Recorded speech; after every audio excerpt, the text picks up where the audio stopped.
One of the most misunderstood things about being burned out is that it's not caused by working hard. It is actually caused by never standing down. That means that you're always in constant pressure, constant responsibility, and constant self-monitoring. Even when nothing is wrong, your nervous system stays on and alert and is always checking for more things and things to do or things to work on. And that problem is that over time has a very big cost. Hi, I'm Dr. Erika Mateus. I'm a clinical social worker and I'm also the author of The Winning Mentality. I work with high achieving professionals who don't feel overwhelmed in obvious ways. And what I mean by that is that they feel tired in a way that rest doesn't fix it. They're constantly tired day after day. What they're experiencing is no weakness, is that their nervous system is experiencing fatigue, is completely drained. And no matter how much that person, that individual rests, that doesn't work. And constant pressure doesn't always look dramatic. It looks more like always being on, never stopping to take a break, always anticipating what's next, always holding responsibility for others, monitoring self-performance constantly, and feeling like they can't drop the ball. And even when they're calm or look calm on the outside, the nervous system is working overtime constantly, non-stop. And this is not stress in short bursts. This is chronic activation.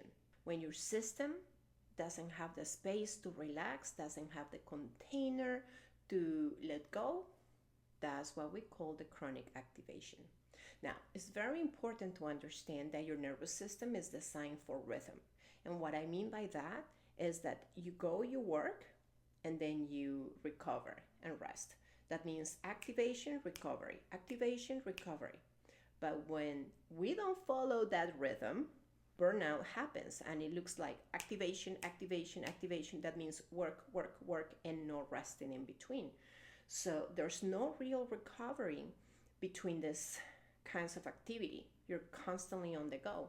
Now, when you follow only activation, resting feels super shallow. Even vacation don't feel like they're giving you back the energy that you need. Even time off feels restless. And it's because the system never fully resets. And this level of performance often shows up as reduced focus, emotional flatness, even irritability, procrastination, lack of decisiveness, impatience with other people, a sense of I don't have time in me anymore, I can do this, I'm about to explode here, you don't have patience. And this is not because you're incapable, but because your system is trying to conserve whatever energy is left. It's trying to kind of like recover and invest the energy that it has. Here's where people get stuck. And what I see in my coaching clients is that they respond to this problem by pushing through or pushing even harder. More discipline, more structure, more pressure. I have to do this, I have to do that, I have to align all these kind of things. And let me tell you, discipline without capacity pushes the nervous system further into survival.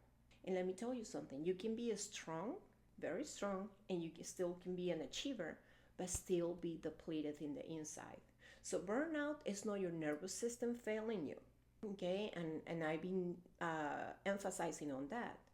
It's your nervous system saying this level of pressure can be maintained indefinitely. And the solution is not doing less in a reactive way, or stop doing, or stop working, or stop being with your family.